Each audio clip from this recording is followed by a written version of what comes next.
Trump is using some extremely loaded language now, calling the Epstein situation, which I call a scandal, the Epstein hoax. He even called it a Democrat hoax, and those who continue to talk about it as stupid. Some of his most ardent followers, including Benny Johnson and Jack Posobiec, this has split his base into what I consider to be one of the most consequential and somewhat blightening moments of the Trump administration. However, not everybody agrees with me. Some people say that, well, we should go with Trump's call because, well, maybe he knows more than us, or there's something else out there that I'm missing. And rather than just dismissing the people who are agreeing with Trump, one of those individuals, Dinesh D'Souza, he's an author, a filmmaker, and an incredible voice on the right wing who cares about this country, joins me today to talk about this riff between those who say Trump is in the wrong and those who say, well, we should go with the MAGA movement and believe when he says we got to drop it. Dinesh D'Souza, welcome back to the show. Hey, my pleasure. Great to join you. Yeah, this is a really tough one. It's a genuine scandal. Trump seems to be saying that there was some tampering with the files under the Democratic, aegis. They've had 4 years to do it. They're not above doing it. In fact, they're specialists in doing it. And Trump seems to be making the prudential judgment that at the end of the day, this is not something that he wants to release. So it's not that I think that he should or he shouldn't. I'm simply trying to take stock of why Trump is saying the things that he is and what is the best way for us to react to it. Okay, but Dinesh, see, you're not stupid, okay? I know you know your family. You have a great family. I know your work. It stands on its own with or without knowing anything about you. But I can't help but feel that a lot of people like yourself included are playing the long game here, particularly when it comes to politics, realizing, look, it's probably not politically expedient and profitable to really, come against the Trump campaign when he's taking such a hard line. Why, or what could you convince people like me that you're not just playing politics and that we also should somehow believe after Trump did the photo op phase one of the Epstein files, after he went out and Pam Bondi said that the Epstein files were on her desk, and that suddenly now we should be like, well, if we want answers, we're stupid. It feels like a smack in the face, and it just seems, and I'm not accusing you, and I'm wanting you to explain to me, it seems like yourself and others are just playing the game to not upset the Trump administration. Am I seeing this correctly? I don't think so. I think this is the way I look at it. In a representative democracy, as opposed to a direct democracy, we elect people and we put them into positions of power mainly because we trust their judgment. On a lot of issues, it will be the case that they will make a call based upon their kind of view of things that is not shared by us. I mean, a really good example is Trump says Iran is approaching the point of getting nuclear weapons. Now, you and I could say, well, prove it to us. And Trump is like, I don't have to prove it to you. I have access to all kinds of knowledge, intelligence, insider information. You elected me to make the call, and so I'm going to send out the B-2 bombers and take out those facilities. If it was your call, then we would have a direct democracy where Dinesh and Elijah could go on their computer and hit fire or hit send, and then the B-2 bombers would go out that way. But that's not our political system. And now I'm using the analogy of Iran, but the same would apply to Epstein. Now, let's say you and I can certainly think of 2 or 3 scenarios where we would be in Trump's place, and we are looking at these files as they are, and there's something in them or not in them or about them, and we make a decision that we don't want to release these files and we don't want to give the reason why we're not doing it. Can you conceive of such a case? Yeah, I could, and I just want to add a caveat to that then, though. People are saying that one of those reasons could be that, Lutnick or some of his donors were close to Epstein and he's doing them a favor, or that there's information maybe Trump didn't know was about himself that could, either implicate him or that was tampered with that makes him look guilty of crimes, that it's a selfish endeavor. I think American people aren't convinced, just like the weapons of mass destruction, that the reasons why, we know he has reasons, but the reasons why he's doing this are actually in the benefit of the American people and not the donor and elite class. Yeah, and that's a legitimate concern. But okay, so let's look at some of these potential reasons. Let's allow ourselves to go into the world of speculation, right? So one reason, this was alluded to by Jesse Kelly, I think in a post that he did earlier today. Let's say, for example, that through some sort of doctoring in the very recent past, the Democrats or Comey or those guys added Trump's name to the file. So his name has now been inserted into the file. It wasn't in the file before, but it's in there now. So Trump could then say, all right, I'm going to release the file, and then I'm going to have to give explanations of what happened, and we're going to have to figure out who added it and when. And Trump goes, I don't want to deal with it. That's scenario number one. Let's go to scenario number two. And that is that the whole situation with all these names is not a specific list. It's not like Epstein had a Rolodex but rather that you've got all these people who were associated with Epstein, maybe even went to Epstein's island, but there is a menagerie of consent decrees, court orders, confidentiality agreements, attorney-client privilege, all this nest of constraints. And so as a result, it's a viper's nest to try to cut through that and just release these names. Option number three, Alan Dershowitz says that I have seen the list, or I know who's on the list, but Alan Dershowitz also says that there are false names on the list, including his, that people like Virginia Giuffre named him and he didn't do anything. And so there's a Me Tooism going on here where people's names are on the list who might be being falsely accused. And so Trump goes, listen, I may have a kind of random list, but I'm not going to just release the list where it's got guilty and not guilty people mixed in together and let the American people sort it out. So what I'm getting at is I don't know which, I'm not saying it's A or B or C. I'm simply saying that I think in a situation like this, there is a judgment call to be made at the end of the day. And I suppose there is a question of whether or not we trust Trump to make that judgment or not. And I'm assuming you do. I do.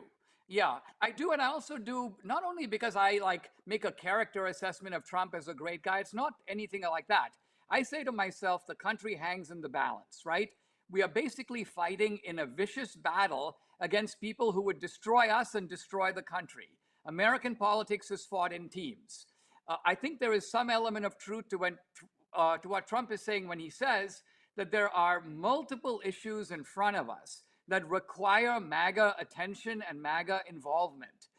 Things like, for example, pressuring the Senate to do something about the Biden auto pen scandal. That would be one example. Recently, of course, the focus on the rescissions package to make sure that we have the appropriate votes, dealing with these runaway judges.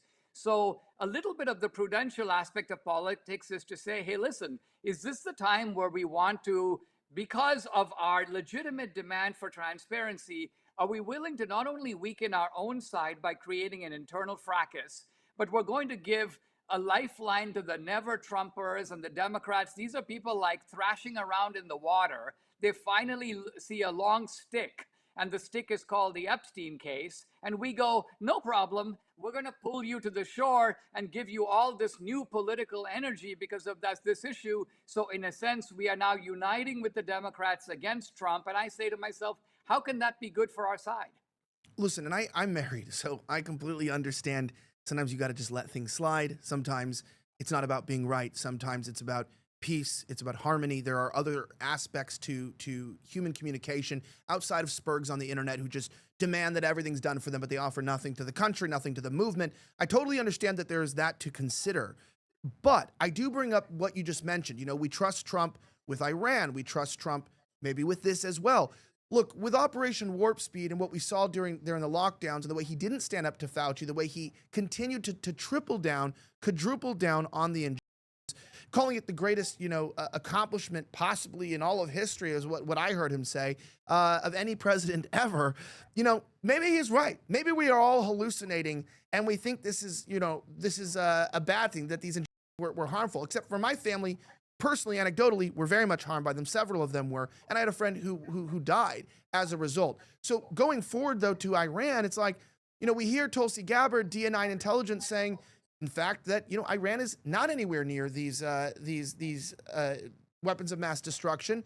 And then all of a sudden, when Netanyahu comes and he wants to attack Iran, suddenly they are near this expulsionary process to push these nukes into the West. We even have Ted Cruz, people talking about bombing New York, and then we find out their ICBMs couldn't reach New York. And you kind of find that maybe, you still have some of the same people involved from Iraq on. You have this, bad elitist people, but also I bring up the question, which you just debated. A lot of people say he's protecting our greatest ally. He's protecting Israel, that the connections of, Ehud and Mossad and the past prime minister and intelligence makes this too tricky to our relations. And in fact, he's not withholding the files for the American people. He's withholding them to protect his donor class, particularly, and those that, lobby the government, AIPAC, and the Israeli government. Do you think there's any truth to that? Or do you think that there's a lot of people who feel that in the MAGA base who are not anti-Semitic or not anti-Israel, but they see the connection, including, we saw it with Tucker, even Megyn Kelly? Yeah, I think here we're dealing with some separate issues that need to be disentangled a little bit. First of all, with regard to the COVID issue, I think that the real kind of crime of COVID was the release of the virus, right? The virus killed a lot of people and generated a worldwide calamity that did have to be dealt with. I think Trump felt under the circumstances he was doing speedily the very best that he could. I think he felt also that some of the MAGA people were wrongly focusing on the vaccine as the problem, whereas it was actually the release of the virus that was the more serious problem. Now, admittedly, the vaccine was oversold. It's you're not going to get COVID. You can't transmit COVID. All of that coming out of Rochelle Walensky was false. So they should have sold the vaccine on a much more modest. Hey, listen, this is a vaccine that might lessen the severity of COVID, but it's untested. We haven't been able to study it enough. And yes, you're free to take it or not to take it. They didn't do that, and so I think that Trump did learn some things from Trump 1. We can see quite clearly that Trump in the last 6 months has been a Trump unlike any Trump we've seen before. He, in the first term, was very deferential to people, not just Fauci, but people like John Kelly. I think Trump came in and he thought, hey, listen, a general is a great guy. Generals are trained to do what you tell them to do. So if I get John Kelly and I tell him to do X, he's going to do X. And the idea that this guy would stab him in the back did not occur to Trump in the first term. But he's wise to all that stuff now. Now, with regard to Iran and the nukes, I think that there's been a pretty consistent thread with Trump in saying Iran should not be allowed to have a nuke. If Trump had never said that before and suddenly came to that position, then you could say that somebody is talking him into it, cajoling him, strong-arming him in some way. I think Trump is sometimes thought to be something different than he is. There are people who want the U.S. not to get involved in any of this foreign adventurism at all. But I think Trump's view has always been a repudiation of Bush, but not a repudiation of Reagan. Reagan was willing to do a strike on Libya. Trump was willing to do a strike on Soleimani. Trump is not averse to the idea that the world is a bad place. There are people who think we are the great Satan. If they are aspiring to these dangerous weapons, and let's say we are not sure, are they at 60% there? Are they 90% there? Are they 99% there? Who cares if we can send 2 B-2s overnight and wipe out their facilities and cripple them for, let's say, a dozen years? How can that possibly be a bad thing? So on that particular issue, I agree with Trump. So, but in connection directly to the question of who is Trump representing, I think that's what you brought up earlier. It's like the question in mind then with this Israel, suggestion is there's overwhelming evidence in my personal experience that Epstein is related to somewhat Israeli intelligence. I doesn't mean he's not related to American intelligence. It seems like something's happening. And when they say, well, there's no list, I didn't promise a list, there's files. You go, okay, young girls are being raped, and we've been told that there's tons of videos of this, and no one wants the videos released of the girls being raped. Okay, that's not what we're asking for. But who was raping the girls? If there are gigabytes and gigabytes of low resolution cameras that do not take massive amounts of data, especially during years when they weren't filming in 4K, then who was raping the girls? Can you not release images of the women blurred or completely blacked out and show the faces of the people? We all know there's more that can be done. But the question is, just like we're seeing Diddy get off on a lot of these charges with massive accusations, we see Comey's daughter intertwined. We know there's some Democrat meddling. We know that he's accurate. But why wouldn't he just come out and say, listen, I want to be clear to you guys. A, Israel's not involved. This has nothing to do with Mossad. That is a conspiracy theory. Here's the evidence. B, C, and explain to us why we're wrong. Instead, we get cajoled and spoken down to that we're stupid, we're not real MAGA, we're not his base. And I take offense to that, considering my producer who's sitting here was facing 5 years in prison for defending him on January 6th. I myself have been under investigation and had all my files taken and my bank records lifted and phones tapped and, by the FBI for wiretapping for documenting January 6th. It's like, oh, don't tell me when we were going to lose our freedom for you and we're willing to do it that we're not supporting you. Why would he not just clarify and provide the evidence instead of reprimanding us like we're some sort of idiots?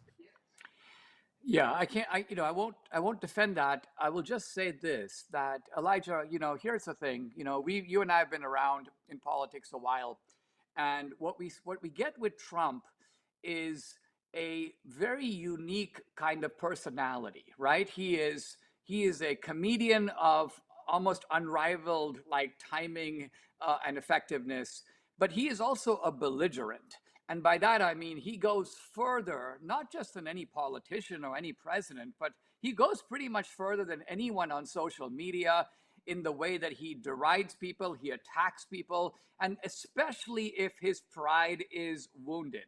Trump is in this respect, just as a personality, just as a character, he's very different than Reagan. But here's the point is that we all know this. Knowing all this, we signed on with this guy, right? We basically said that his package of qualities in this particular environment is exactly what the country needs. That the kind of Reaganite decorum is not what we're signing up for. We are kind of in a combat environment, and this guy is essentially General Grant.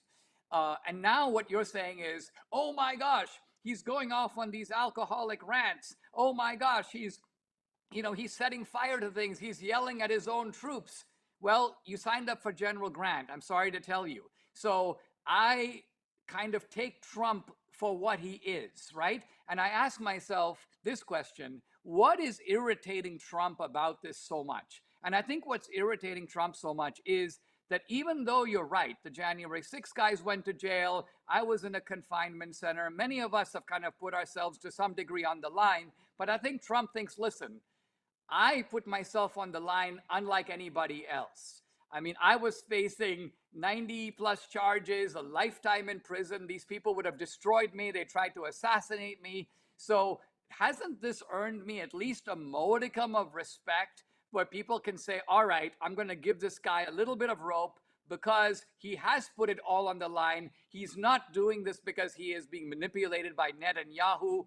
I mean, it's the idea that a country of 10 million people can manipulate a country of 350 million people. It makes no sense. And I think Trump is just offended by the suggestion that he's somehow a pawn of somebody. It's like the elephant being a pawn of the mosquito. Well, I know they're not talking about Israel, so I'm not going to go too far into it, but I don't think it's ridiculous. And I think sometimes, especially my generation, understands, the way that so many people are lackadaisical and are apathetic to the political world. They care, but not even enough to vote, right? Some people don't even go out and vote. And we know there's even anomalies, there's issues in our voting system. And also, like, you go down, you go, well, how could they have so much effect? I'll tell you just one example. Well, AIPAC doesn't need to control every election. They may not have the power to do that, but they can strategically ensure during our primaries that both candidates from the Republican or the Democratic parties are at least friendly to Israel or Zionists, as we saw with Brandon Herrera, AIPAC putting in over $1 million in a very small and niche Texas district to ensure that he wasn't even against Israel, and he's a veteran, saying, hey, I just am not for the wars of Israel. I don't want to defend this. They outspent him and primaried him in his own district. We've seen this continually. Even now, we see a little bit going on with Massey, although I don't want to go down that road. So I think that Israel being strategic, no one says Jewish people are unintelligent.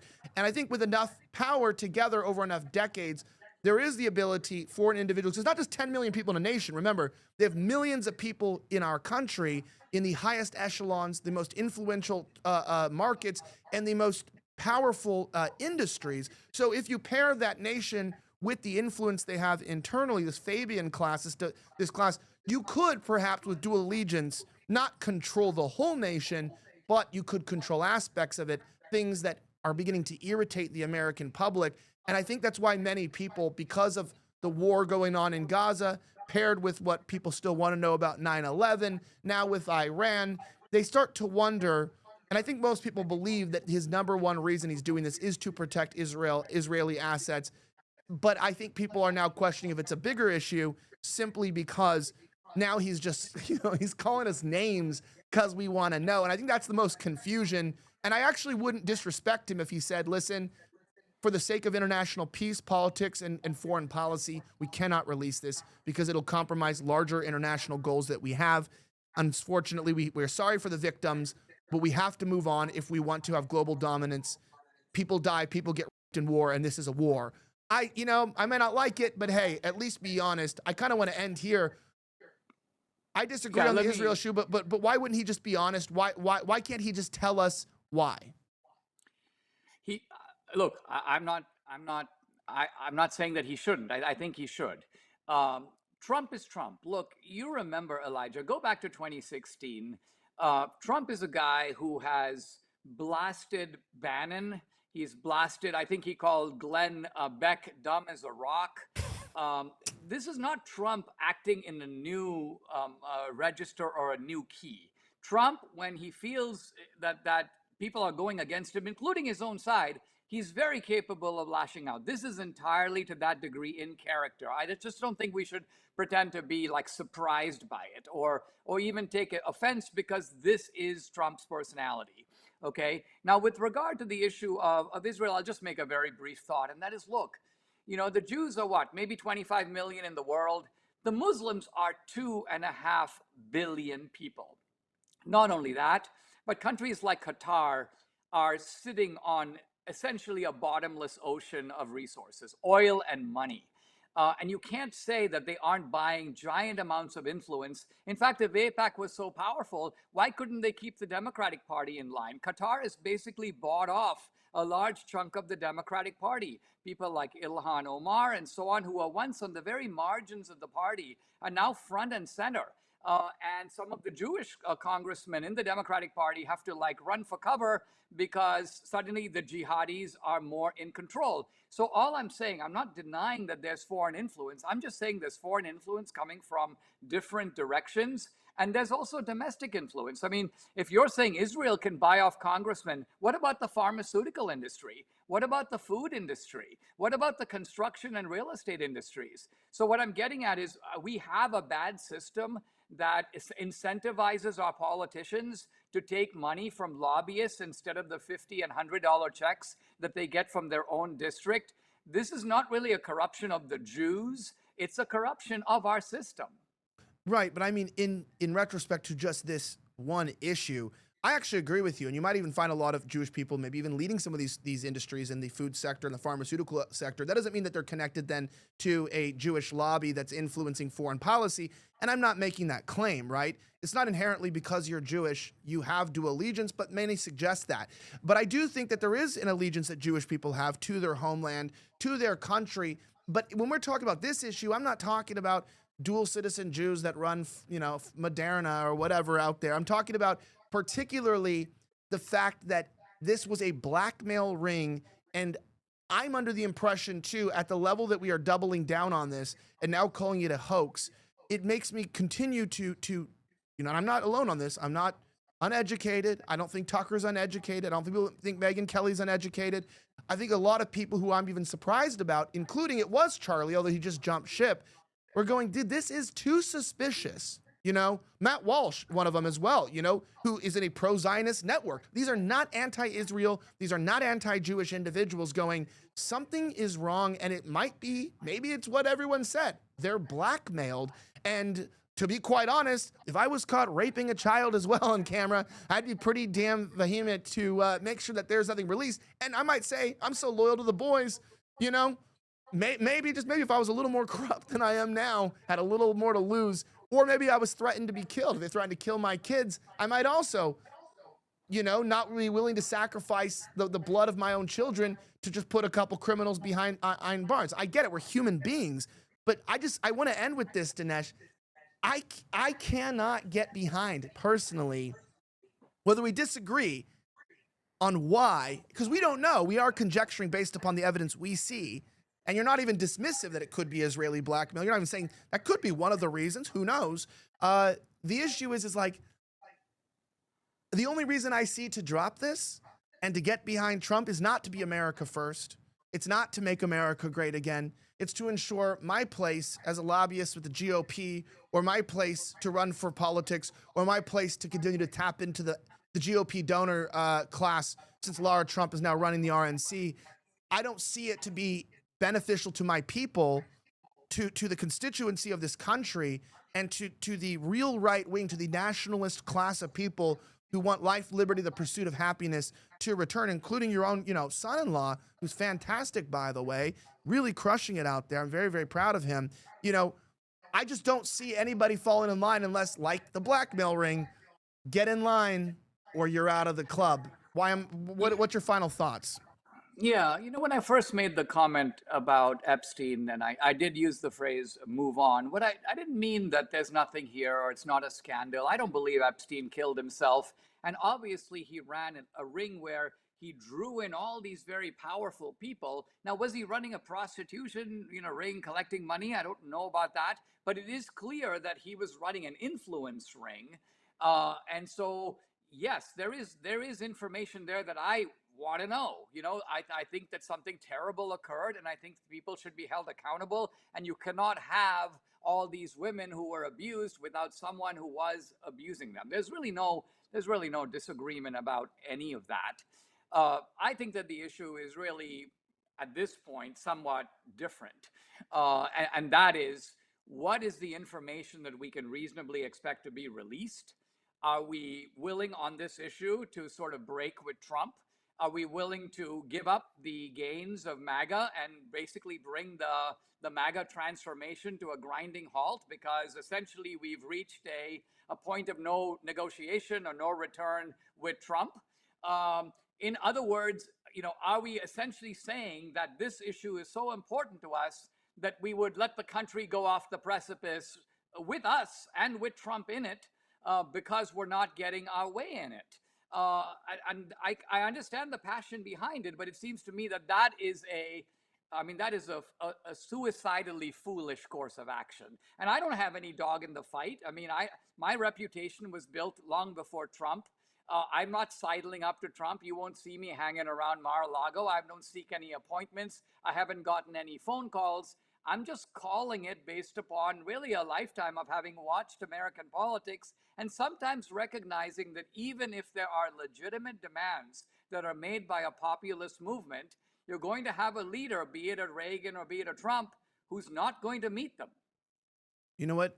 And I do understand your position. And I want to say to you, I really appreciate you coming on and having this discussion because, like you said, I know that you don't owe anything to Trump. And I believe that because today we seem to have been in this position where the right wing disagrees. And for some reason, people will only talk to people who agree with them on a key or two issues, and they won't have discussions because it's like, I won't associate with that person, or I won't talk with that person. And I know you have spoken to some, I think you spoke to Fuentes. You had a debate there, more like a conversation. Things that many people, even younger than you, that claim to be more overtly politically have more prowess than you, are afraid to do because they're going to lose money or what, lose an invite. And I think, I salute you and I appreciate your boldness and your ability to engage with people, even when you disagree, even when you don't have all the answers.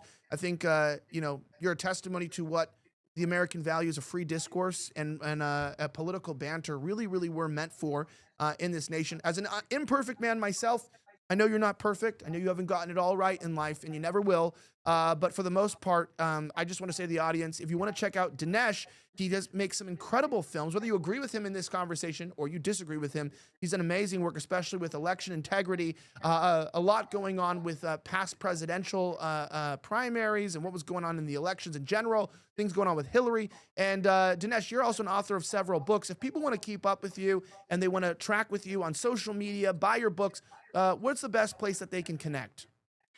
Well, check out my daily podcast, the Dinesh D'Souza podcast. I do it audio and video. So it's on Google and Spotify in audio, and it's on YouTube and Rumble, and also on X. Amazing. Dinesh, thank you so much for coming on. I really appreciate it. Always a pleasure.